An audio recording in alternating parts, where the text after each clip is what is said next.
Hello everyone, welcome to आर्य विषय classes. मैं doctor प्रीति आप सबका बहुत बहुत स्वागत करती हूँ आज की क्लास में।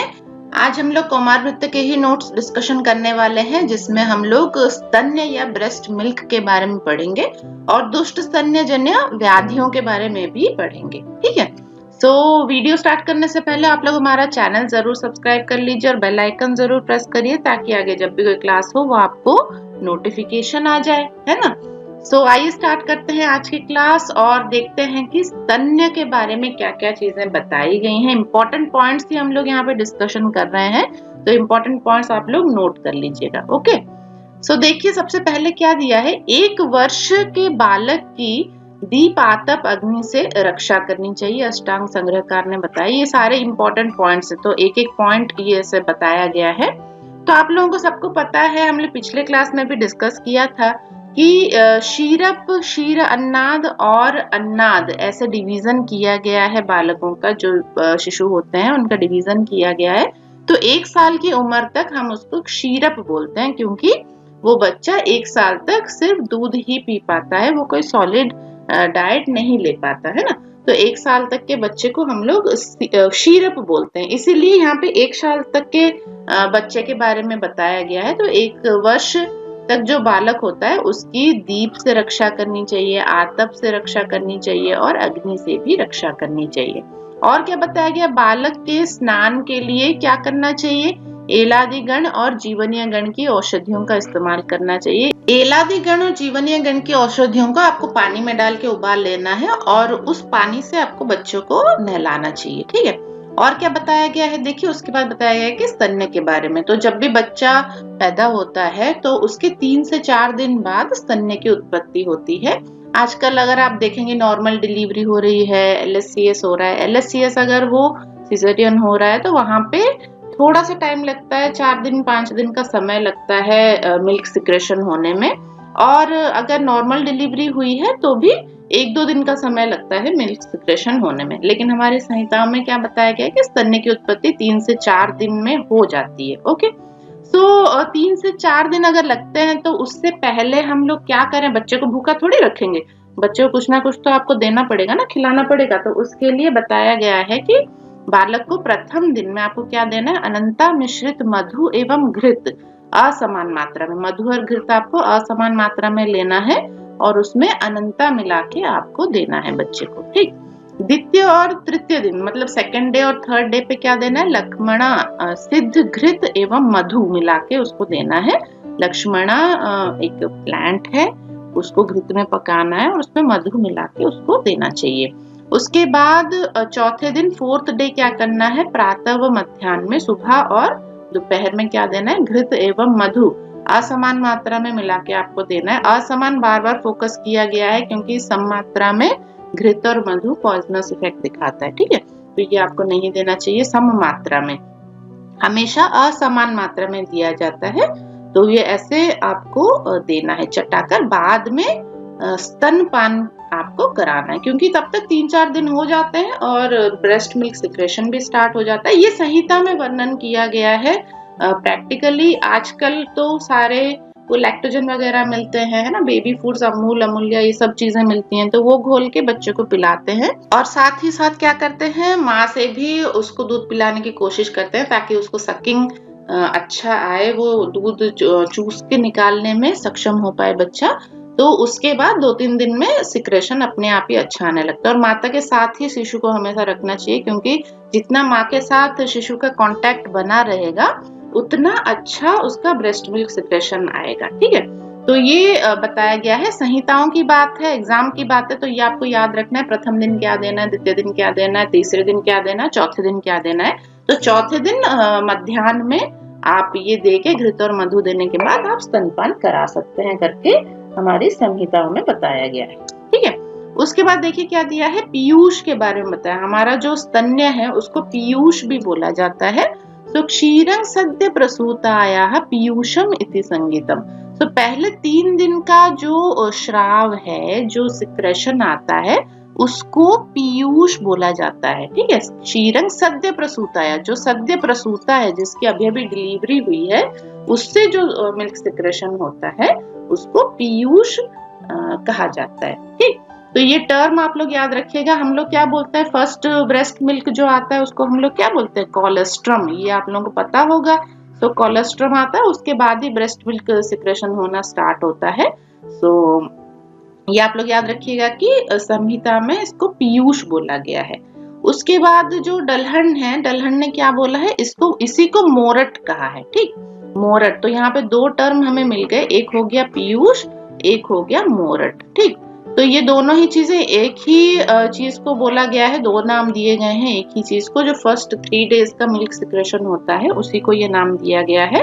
बाकी हारित ने क्या किया, पीयूष और मोरट का बालक को निषेध बताया कि ये नहीं देना चाहिए, क्योंकि ये गुरु और कफ कारक होता है, ये कफ को बढ़ाता है और ये गुरु होता है। ठीक, तो ये नहीं देना चाहिए करके आचार्य हारित ने मना किया है। सो यहाँ पे एक कॉन्ट्राडिक्शन आ रहा है। हम लोग बोलते हैं कि कोलेस्ट्रॉल बहुत हेल्दी होता है, पहला दूध हमें नहीं फेंकना चाहिए। बहुत लोग क्या करते हैं, पहला दूध निकाल के फेंक देते हैं, लेकिन इसमें बहुत सारे इम्यूनोग्लोबुलिन्स होते हैं और ये बच्चे की जो इम्यूनिटी होता है उसको बढ़ाता भी है। ठीक, तो कोलेस्ट्रॉल ये रिसर्च होने के बाद पता चला है, तो बिल्कुल कोलेस्ट्रॉल आपको देना चाहिए। लेकिन क्योंकि संहिताओं में ये चीज बताई गई है, तो ये आपको एग्जाम पॉइंट ऑफ व्यू याद रखना है कि हारित ने पीयूष या मोरट जो बोला गया है पहले 3 दिन का जो दूध है उसको कफकारक और गुरु बताया है और कहा है कि बालकों को ये ना दें। ओके, उसके बाद देखिए क्या दिया है, स्तन्य की एक यहाँ पे टेबल आप लोग देख सकते हैं। स्तन्य में शुद्ध स्तन्य की क्या वो आकृति, वर्ण, गंध, ये सब वर्णन किया गया है। तो शुद्ध स्तन्य की आकृति कैसी होती है, स्वच्छ होती है, तनु एवं तंतु रहित होती है, उसमें कोई भी तंतु नहीं होते हैं, थ्रेड लाइक स्ट्रक्चर्स जो बोला जाता है वो नहीं होता है, पतला होता है और स्वच्छ होता है। ठीक, लेकिन अगर वात से दुष्ट हो, पित्त से दुष्ट हो या कफ से दुष्ट हो तो उसकी आकृति, उसका वर्ण, वो गंध, सब कुछ बदल जाता है ना। तो क्या क्या इसमें आते हैं फीचर्स, ये आप लोग नोट कर लीजिए, क्योंकि एग्जाम में भी आता है। वात जुष्ट अगर स्तन्य है तो उसमें क्या फीचर्स होंगे, या फिर पित्त से दूषित स्तन्य है तो क्या फीचर्स होंगे, इस तरह से आपका क्वेश्चन भी आता है। तो ये आप लोग बहुत इंपॉर्टेंट है, ये नोट कर लीजिए। तो वात से अगर दूषित हो तो वहां पे आकृति उसकी बहुत ज्यादा पतली हो जाती है और रुक्ष हो जाता है दूध। ठीक, पित्त से अगर दूषित हो तो गाढ़ा दूध आता है और पिच्छिल दूध आता है। ठीक है, पिच्छिल मतलब जिसको हम लोग स्लाइमी बोलते हैं, एक उसमें लसीलापन सा रहता है। तो ये चीजें पित्त में देखने को मिलती है। नेक्स्ट है कफ। कफ अगर हो तो वहां पे तंतु युक्त आता है, जब आप दूध को टच करेंगे तो उसमें से thread formation, thread like structure की फॉर्मेशन होने लगेगी, ये तंतु युक्त कहलाता है। उसके बाद देखिए वर्ण, अगर शुद्ध है तो शंख की तरह इसका वर्ण होता है, सफेद शंख आप सभी ने देखा होगा, ऑफ व्हाइट कलर का होता है थोड़ा सा शंख, तो दूध भी बिल्कुल वैसे ही कलर का आता है। अगर वात से दूषित है तो श्याव और अरुण वर्ण बताया गया है, ताम्र वर्ण भी बताया गया है। पित्त से दूषित हो तो नीला पीत वर्ण का, येलो कलर का या कृष्ण वर्ण का भी दूध आता है। और कफ से दूषित हो तो अधिक श्वेत, बहुत ज्यादा सफेदी उसमें आपको देखने को मिलेगी। उसके बाद आते हैं गंध पे। गंध के लिए क्या बताया गया, शुद्ध में कोई गंध नहीं होता, कोई स्मेल नहीं होती है, लेकिन वात अगर दूषित हो तो वहां पे एक अव्यक्त गंध आता है, जिसको जो मतलब किसी से आप कंपेयर नहीं कर सकते, अजीब सा उसमें से स्मेल आता है। उसके बाद है पित्त अगर दूषित हो तो रक्त या शवगंधी स्मेल उसमें से आता है। कफ दूषित हो तो घृत, तेल, वसा और मज्जा जैसा उसमें से स्मेल आता है। उसके बाद रस पे चले जाते हैं। स्तन्य का रस कैसा होता है, नॉर्मली ये कषाय होता है, हल्का सा, बिल्कुल एकदम मीठा हो ऐसा नहीं है। ब्रेस्ट मिल्क जो होता है वो हल्का कषाय रहता है। ठीक है, और वात से अगर दूषित हो तो इसका कषालापन बढ़ जाता है। पित्त से दूषित हो तो तिक्त और अम्ल, कटु ऐसे रस इसमें आते हैं। और कफ से दूषित हो तो ये नमकीन हो जाता है, लवण रस जैसा, ऐसा लगता है कि दूध नमकीन हो गया है। उसके बाद है स्पर्श। नॉर्मली जो शुद्ध दूध है, स्तन्य है, वो शीतल होता है, शीत होता है। वात दूषित हो तो अनुष्ण शीत हो जाता है, उसका जो शीतलपन है वो कम हो जाता है। देन पित्त दूषित हो तो उष्ण हो जाता है दूध, और कफ दूषित हो तो अति शीत हो जाता है। ठीक है, बहुत ज्यादा ठंडा हो जाता है। उसके बाद है लास्ट में, देखिए जल में जब आप इसको मिलाते हैं, आप सबको पता है दूध में पानी मिलाया जाता है ना। तो दूध में जब आप पानी मिलाते हैं या पानी में दूध मिलाते हैं तो वो कंप्लीटली मिक्स हो जाना चाहिए, वही आपका शुद्ध दूध है। ठीक है, वो आप ब्रेस्ट मिल्क ले लीजिए, चाहे आप गाय का दूध ले लीजिए, भैंस का दूध ले लीजिए, जैसा भी कोई भी दूध आप ले लीजिए, तो वो अगर शुद्ध है तो वो कंप्लीटली पानी के साथ मिक्स हो जाएगा, आप उसको अलग नहीं कर पाएंगे। ठीक, तो वैसा ही है यहाँ पर भी। तो शुद्ध स्तन्य जो होता है वो कंप्लीटली मिक्स हो जाता है। अगर वात से दूषित हो जाए स्तन्य तो वो पानी के ऊपर तैरने लगता है, फ्लोटिंग होता है, पानी के ऊपर तैरने लगता है। पित्त से अगर दूषित हो तो येलो लाइंस उस पे आ जाती हैं, और कफ से अगर दूषित हो तो वो नीचे जाके सेटल हो जाता है, नीचे चला जाता है। अगर आप किसी कटोरी में वो दूध डालेंगे तो पानी ऊपर रह जाएगा और दूध नीचे चला जाएगा। ठीक, तो ये पूरा टेबल आप लोग याद रखिएगा, इसमें से क्वेश्चन आता है, काफी बार पूछा जाता है। पित्त दूषित दूध का गंध कैसा होता है, या कफ दूषित दूध का वर्ण कैसा होता है, शुद्ध दूध का वर्ण कैसा होता है। तो स्तन्य या दूध, इस तरह से क्वेश्चन आता है, ये आप लोग याद कर लीजिएगा।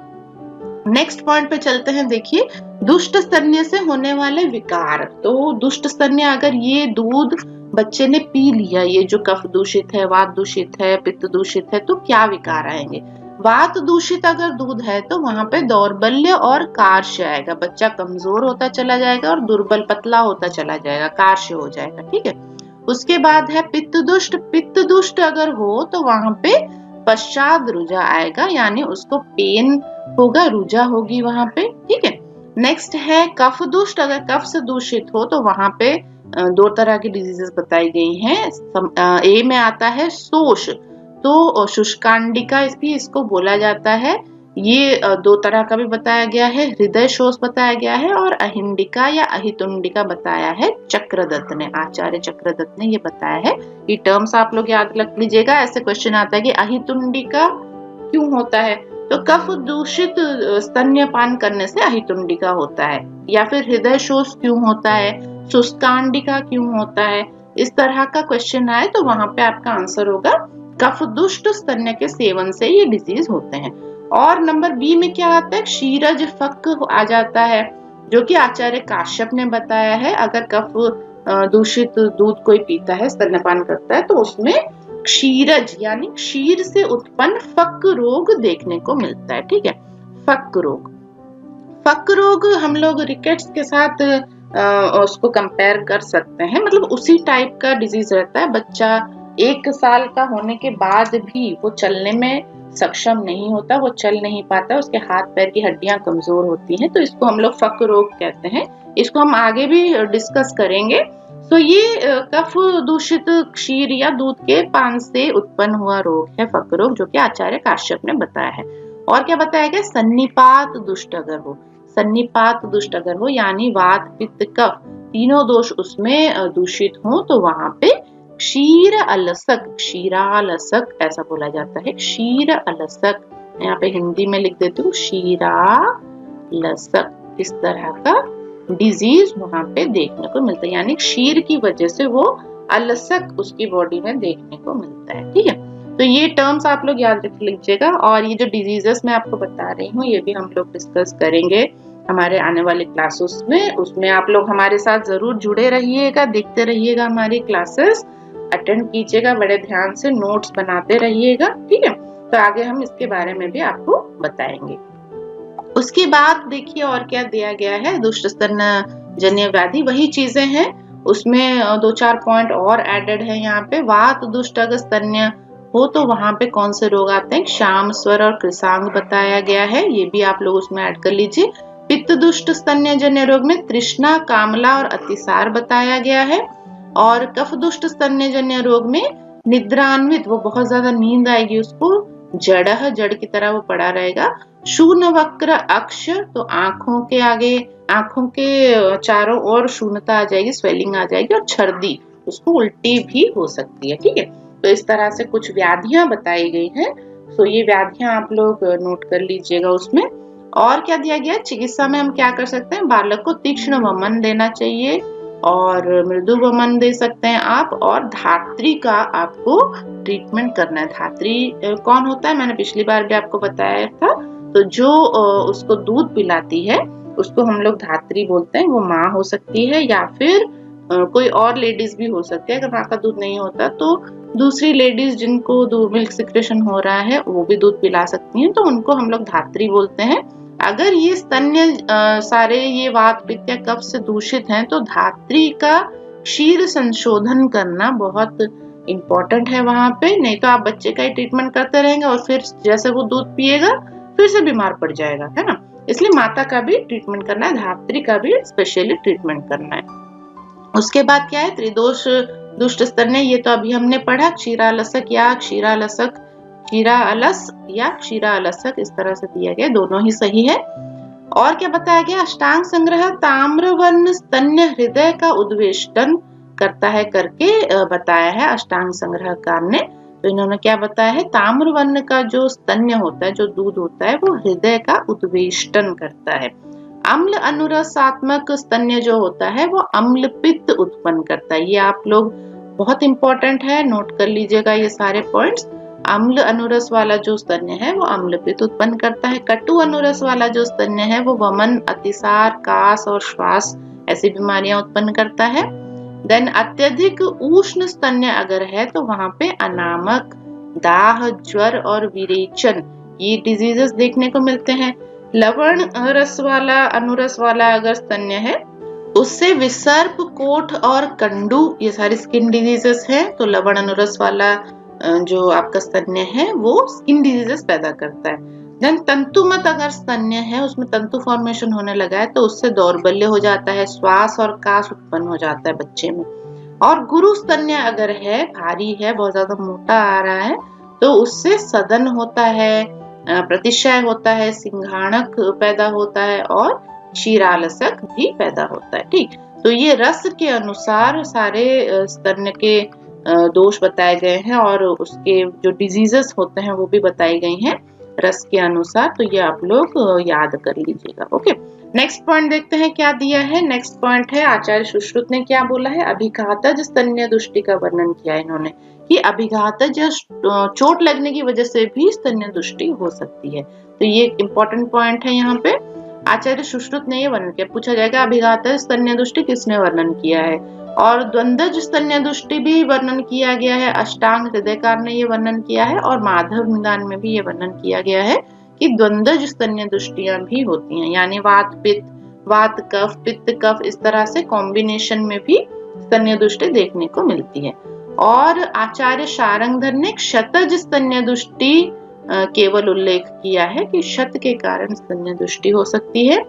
और क्या बताया गया, आचार्य हारित ने क्या बताया है इन्होंने कि घन क्षीरः, घन यानी मोटा दूध अगर आ रहा है, काफी थिक है दूध, तो उससे क्या क्या हो सकता है, आधमान हो सकता है, निरोध हो सकता है, श्वास, कास और उत्फुल्ल कुक्षी। उत्फुल्ल कुक्षी मतलब कुक्षी, उसका एब्डोमेन जो है वो फूल जाएगा। ठीक है, तो डिस्टेंशन ऑफ एब्डोमेन हम इसको बोलते हैं। इस तरह के डिजीजेस हारित ने वर्णन किया है। और क्या उन्होंने वर्णन किया है, अल्प दोष में, अल्प दोष वाला अगर जो दूध है, स्तन्य है, तो कृश हो जाता है बच्चा और दीन हो जाता है, श्वास और अतिसार उसमें देखने को मिलता है। उष्ण क्षीर अगर है, ज्वर, शोष, अल्पत्व और ज्वरातिसार देखने को मिलता है। अल्पत्व मीन्स कम दूध आता है। ठीक, उसके बाद है क्षार दोष अगर हो तो वहां पे चक्षु रोग, कंडू, क्षत, श्लेष्मा श्राव, नासिका व मुख क्लेद युक्त हो जाता है। और हारित ने लास्ट में अम्ल क्षीर बताया है। तो ये 5 तरह के जो स्तन्य दुष्टियां हैं ये हारित ने बताई हैं, घन क्षीर, अल्प दोष, उष्ण क्षीर, क्षार दोष और अम्ल क्षीर। ठीक, तो ये 5 तरह की स्तन्य दुष्टियां अकॉर्डिंग टू हारित अगर पूछा जाए तो आप ये लिख सकते हैं वहां पे। उसके बाद देखते हैं कि दुष्ट स्तन्य में आचार्य चरक ने क्या बताया, इन्होंने दुष्ट स्तन्य के लक्षण बताए गए हैं। ठीक है, तो दुष्ट स्तन्य के लक्षण में आचार्य चरक ने क्या बताया कि 8 तरह के लक्षण देखने को मिलते हैं, जिसमें वात दुष्ट अगर स्तन्य हो तो वो कैसा दिखता है, वैरस्य होता है, उसमें रस नहीं होता है। फेन संघात होता है, उसमें फेन नजर आता है यानी झाग जैसा फॉर्मेशन होता है और रूक्ष होता है वो दूध। ठीक। पित्त दुष्ट स्तन्य हो तो उसमें विवर्णता देखने को मिलती है और दुर्गंध उसमें से आता है, दौर्गंध देखने को मिलता है। कफ दुष्ट स्तन्य हो तो वहां पे स्निग्ध, पिच्छिल और गुरुता देखने को मिलती है। तो ये टोटल हो गए आपके वात में 3, पित्त में 2 और कफ में भी 3 सिम्टम्स इन्होंने बताए हैं, लक्षण इन्होंने बताए हैं स्तन्य के। तो ये आप लोग नोट कर लीजिएगा, ये बहुत बहुत इंपॉर्टेंट है, एग्जाम में आता भी है ये। जैसे कि स्निग्धता किसकी वजह से आता है, या फिर दौर्गंध्य कौन से दूषित स्तन्य में देखने को मिलता है, फेन संघात कौन से दूषित स्तन्य में देखने को मिलता है, इस तरह से क्वेश्चन आता है। और हारित का तो अभी मैंने आपको बताया ही, अल्प, उष्ण, घन, क्षार और अम्लीय, ये 5 इन्होंने दुष्ट स्तन्य बताए हैं। तो ये आप लोग नोट कर लीजिएगा। नेक्स्ट देखते हैं व्याधियां। तो आचार्य चरक ने क्या क्या व्याधियां बताई हैं दुष्ट स्तन्य की। तो वैरस्य स्तन्यपान अगर वो करे तो ये आपने अभी मैंने आपको दिखाया पिछले स्लाइड में कि ये दोष वाइज डिवीजन किया है आचार्य चरक ने। तो ऊपर के ये जो 3 है, वैरस्य, फेन संघात और रूक्ष, ये वात की वजह से होते हैं। वैवर्ण्य और दुर्गंधता ये पित्त की वजह से होते हैं। और अति स्निग्ध, पिच्छिल और गुरु ये कफ की वजह से होते हैं। ठीक है। तो इस तरह से दोष भी आप लोग साथ में ही याद करते चलिए कि वात दोष का अगर वैरस्य गुण वाला स्तन्यपान करे बच्चा तो उसमें कार्श देखने को मिलता है, वो धीरे धीरे पतला होता चला जाता है। क्योंकि नॉर्मली बच्चों में वेट गेन होना चाहिए, नॉर्मल ये अगर वेट गेन नहीं हो रहा है, वो पतला होता जा रहा है, तो पक्का वो जो दूध पी रहा है उसमें कुछ ना कुछ आपको कमी है करके सोचना चाहिए। नेक्स्ट है नंबर 2 में फेन संघात। वात दोष युक्त फेन संघात अगर स्तन्यपान करे, इस तरह से आप लोग इसको याद रखिएगा। तो क्या होता है, क्षाम स्वर, उसका स्वर क्षाम होने लगता है।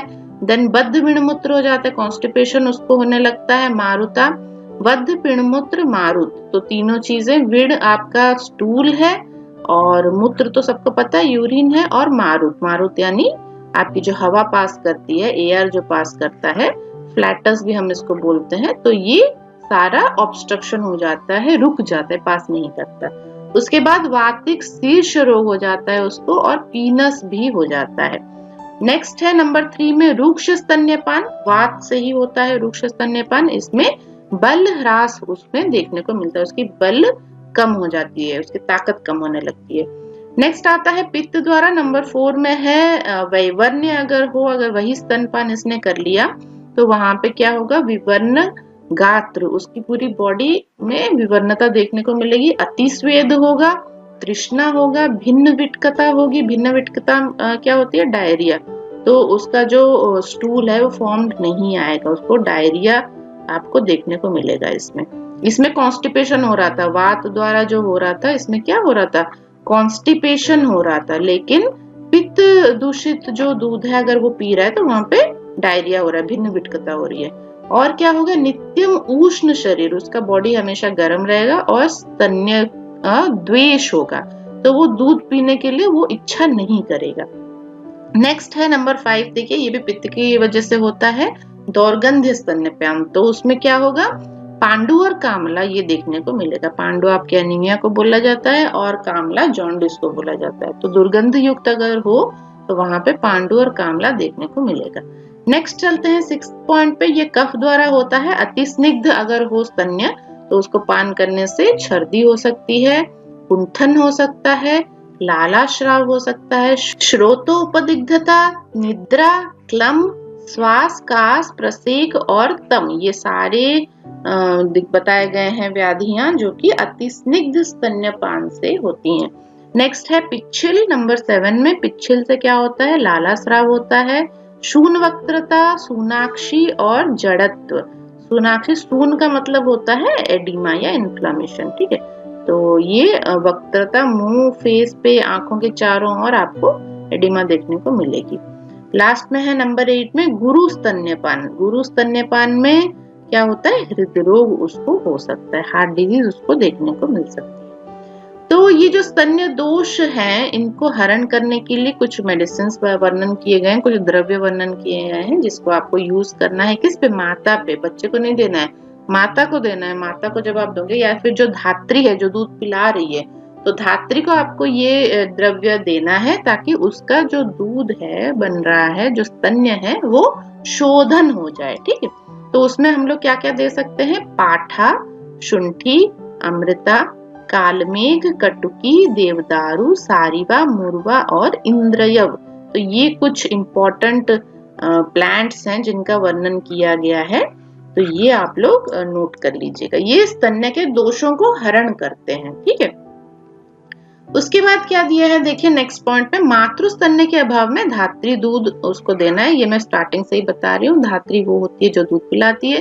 धात्री दूध के अभाव में, अगर धात्री भी नहीं है, कोई भी और स्त्री नहीं है जो उसको दूध पिला पाए, तो उसमें हमें अजा अथवा गोदुग्ध का इस्तेमाल करने को बताया गया है। ठीक है, तो अजा यानी आपकी जो बकरी होती है, गोट्स मिल्क, गोट मिल्क आप यूज कर सकते हैं, या फिर काउज मिल्क आप यूज कर सकते हैं, अथवा और क्या कर सकते हैं, लघु पंचमूल अथवा शालीपर्णी सिद्ध दूध, गोदुग्ध 10 गुना युक्त होता है। ठीक है, तो 10 गुना गोदुग्ध लेके उसमें लघु पंचमूल और शालीपर्णी ये और या फिर अथवा दिया है, तो या तो लघु पंचमूल या फिर शालीपर्णी को सिद्ध करके आप वो दूध भी बच्चे को पिला सकते हो। ओके, अच्छा, इसके बाद क्या बताया गया है, दुग्ध में क्या क्या कंपोनेंट्स होते हैं, तो ये हम लोग थोड़ा सा पढ़ लेते हैं कि दुग्ध में जो आर्द्रता या ह्यूमिडिटी होती है वो 87 होती है। पीयूष में, पीयूष मैंने आपको बताया था, पहले 3 दिन का जो दूध होता है, फर्स्ट 3 डेज का, उसको हम लोग पीयूष बोलते हैं। इसमें 87 आर्द्रता होती है, प्रोटीन 2.7 होता है, फैट 2.9 होता है और कार्बोहाइड्रेट 5.3 होता है। कैलोरीज इसमें 58 कैलोरीज होती है। ठीक है, देन मानुषी दुग्ध जो है, या फिर मनुष्य का जो दूध है नॉर्मल वाला स्तन्य जिसको हम लोग बोल रहे हैं, उसमें 87.1 होता है ह्यूमिडिटी, प्रोटीन 1.1 होता है, फैट 4.5 होता है, कार्बोहाइड्रेट 6.8 और कैलोरी 75 होती है। गोदुग्ध, गाय का दूध अगर हम लें तो वहां पे भी ह्यूमिडिटी 87.2 रहती है, प्रोटीन कंटेंट इसका ज्यादा रहता है, 3.5 रहता है, फैट 3.7 रहता है, कार्बोहाइड्रेट 4.9 रहता है और कैलोरी इसकी 66 कैलोरी इसमें से मिलती है। ठीक है, तो यहाँ पे आप लोग देख सकते हैं मनुष्य के दूध में प्रोटीन कम होता है और गोदुग्ध में प्रोटीन ज्यादा होता है, कंपेयर आप लोग कर सकते हैं। और कार्बोहाइड्रेट अगर आप देखें तो मनुष्य के दूध में ज्यादा होता है और गोदुग्ध में कम होता है। तो इस तरह से ये वैल्यूज आप लोग याद कर सकते हैं, अगर एग्जाम में पूछा जाए तो आप इसको लिख सकते हैं, है ना। और क्या बताया गया है, भेल ने स्तन्य को प्राणायतन में समावेश किया। तो भेल संहिता में इसी स्तन्य को प्राणायतन में रखा गया, यानी प्राण को स्थिर रखने के लिए, प्राण को बचाए रखने के लिए स्तन्य बहुत जरूरी है। तो आचार्य भेल ने स्तन्य को प्राणायतन में इंक्लूड किया है। ठीक है, इसके बाद और क्या पॉइंट्स हैं देखिए नेक्स्ट पॉइंट में, क्षीर अन्नाद और अन्नाद की अवस्था। तो क्षीरप के बारे में हम डिस्कस कर लिया। क्षीरप जो 1 वर्ष तक का बालक है उसमें क्या क्या दूध देना चाहिए, कैसे देना चाहिए, सब मैंने आपको बता दिया। अब क्षीर अन्नाद, क्षीर अन्नाद कौन होता है, जो दूध भी पीता है और अन्न भी सेवन करता है, यानी जो सॉफ्ट आप लिक्विड फूड या सेमी सॉलिड करके आप उसको खिला सकते हैं, वो आराम से खा सकता है। और अन्नाद कौन होता है, जो प्योरली अन्न पे बेस करता है, दूध उसके लिए मेन फूड नहीं होता है ना। अन्न मतलब वो चावल दाल रोटी ये सब चीजें खाना शुरू कर देता है। तो उसके बारे में क्या बताया गया है, प्रीणनो मोदकः प्रियाल मज्ज, प्रियाल की मज्जा, मधुक मधु लाज सीतोपलेयी अपस्तन्यस्य संयोज्यः प्रीणनो मोदकः शिशो। तो जब वो स्तन्य क्या करते हैं, स्तन्य वो छोड़ देता है ना, कम हो जाता है उसको, तो वहां पे प्रीणन करने के लिए आपको क्या देना चाहिए, ये वाली मोदक बना के देनी चाहिए। तो इस मोदक में प्रियाल मज्जा रहेगी, मधुक रहेगा, मधु रहेगा, लाजा रहेगा, शीतोपला रहेगा। ओके, और इसको मिला के आप लोग मोदक बना के शिशुओं को दीजिए। ठीक, उसके बाद और क्या बताया गया है, धात्री, धात्री की संख्या 2 बताई गई है, अष्टांग संग्रह में बताया गया है और चरक शारीर स्थान में भी ये बताया गया है, धात्री की संख्या जो होती है वो 2 होती है। और बालक का आहार के बारे में भी यहाँ पे कुछ पॉइंट्स दिए गए हैं। देखिए, जन्म से 1 वर्ष तक 100 से 120 कैलोरीज पर केजी पर body weight per day requirement होती है। परिपक्व अवस्था में 40 कैलोरीज पर केजी पर डे रिक्वायरमेंट होती है।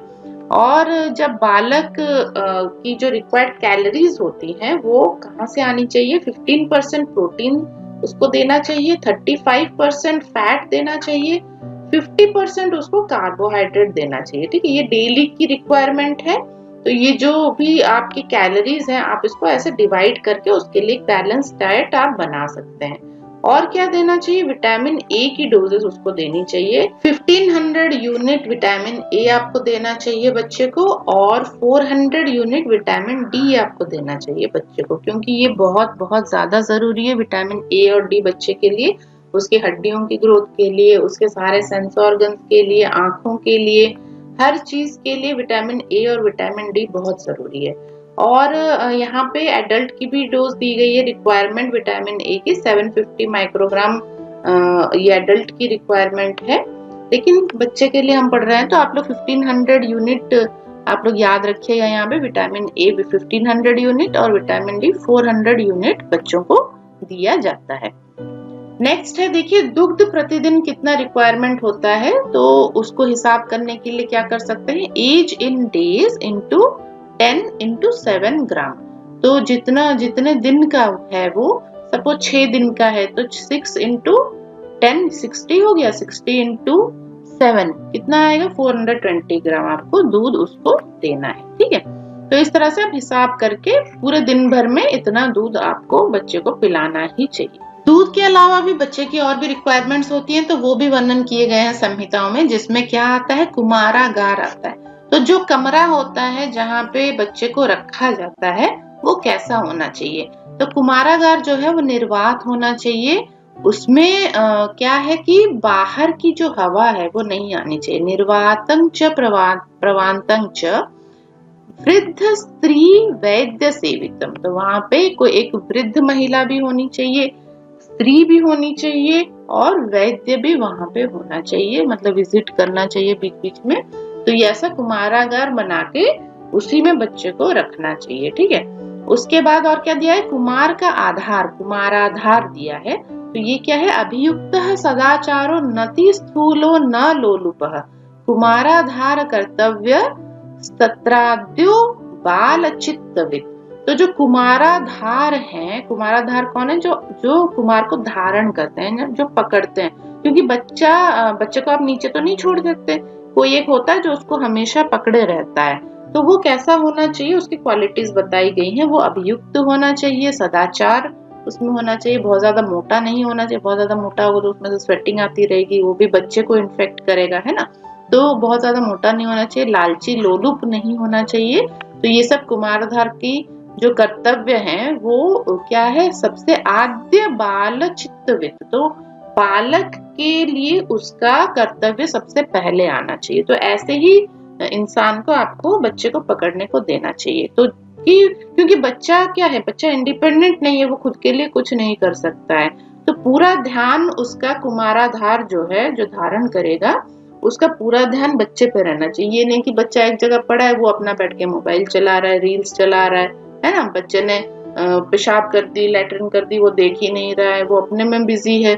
तो ये चीजें नहीं होनी चाहिए। कुमाराधार की प्रॉपर्टीज इसलिए बताई गई हैं कि क्या गुण होने चाहिए। और क्या दिया है? क्रीड़ा भूमि, जहाँ पे बच्चा खेलेगा वो जगह कैसी होनी चाहिए उसका भी वर्णन किया गया है। तो यहाँ पे इम्पोर्टेंट उसके जो गुण हैं बताए गए हैं। समान तल होना चाहिए, समभूमि होनी चाहिए, निशस्त्र, वहां पे कोई शस्त्र पड़ा नहीं होना चाहिए। आपको पक्का चेक करना है, कोई कांच की चीज, कोई पिन वगैरह वहां पे तो नहीं पड़ा है, नहीं तो बच्चे को लग जाएगी। ऊपल या कांटे वहां पे नहीं होने चाहिए, और शर्करा पत्थर भी वहां पे नहीं होने चाहिए।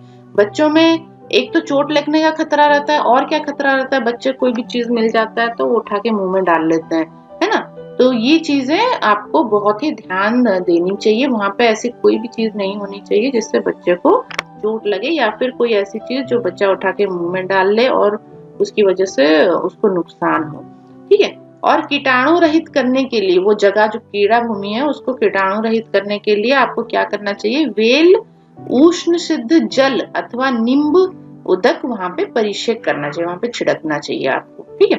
क्रीड़ानक के बारे में बताया गया है चरक शारीर स्थान में, ये इसका रेफरेंस है 8/63। ये आप लोग खोल के जरूर देखिए। क्रीड़ानक क्या होते हैं? खिलौने होते हैं।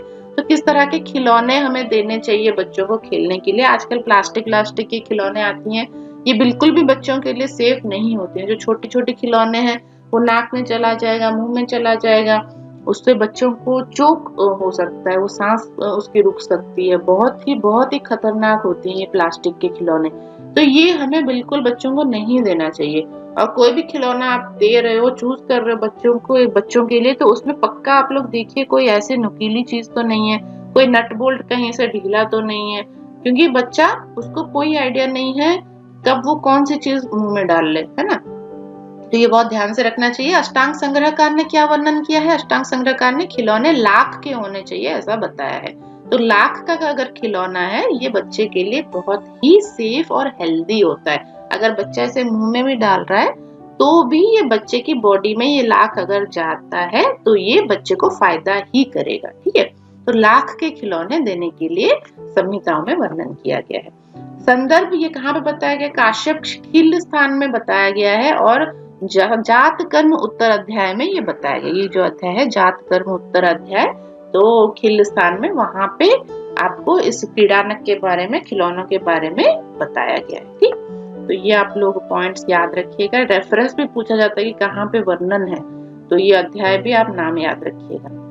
नेक्स्ट क्या है? काउस मिल्क के बारे में वर्णन किया गया है। हम सब लोग गाय का दूध पीते हैं, बच्चों को भी पिलाते हैं। तो यहाँ पे आपको ये चीज ध्यान रखनी है कि गाय किस वर्ण का है, कौन से वर्ण के गाय का दूध आप लोग पीते हैं या पिलाते हैं, तो उसकी थोड़ी सी प्रॉपर्टीज यहाँ पे दी गई है। अगर कृष्ण वर्ण का गाय हो, काली गाय हो, तो वहां पे जो दूध आता है वो वात शामक होता है।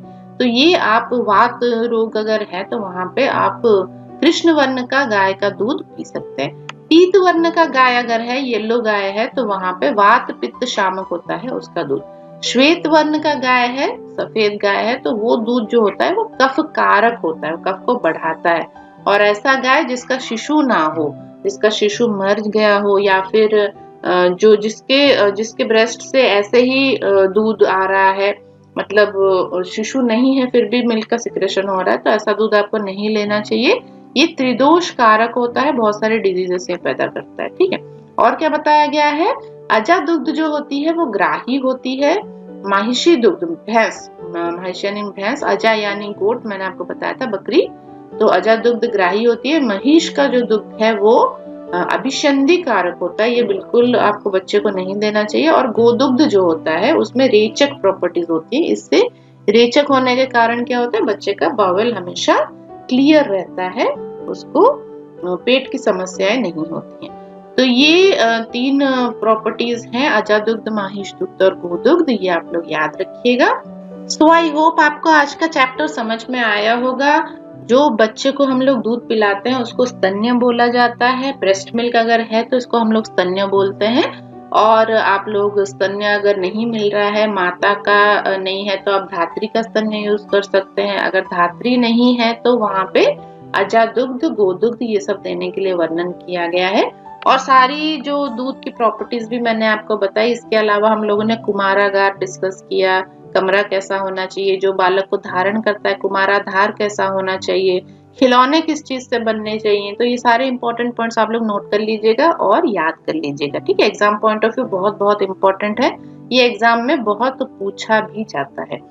सो आगे के टॉपिक्स हम लोग नेक्स्ट क्लास में डिस्कस करेंगे। और आप लोग ये वीडियोस, ये क्लासेस अपने फ्रेंड्स के साथ जरूर शेयर कीजिए, और हमें कमेंट बॉक्स में भी जरूर बताइए आपको हमारी क्लासेस कैसी लग रही है। बहुत सारे लोग हमें कमेंट कर रहे हैं, बहुत सारे स्टूडेंट्स हमारे साथ जुड़े हुए हैं और उनको हमारी क्लासेस अच्छी भी लग रही हैं। हमें बहुत अच्छा लगता है आपके कमेंट्स पढ़ के। आप लोग जरूर कमेंट किया कीजिए, है ना। और पढ़ाई तो बिल्कुल कीजिए, पढ़ाई में बिल्कुल भी कमी नहीं आनी चाहिए। एग्जाम की तैयारी बहुत अच्छे से आपको करनी है ना।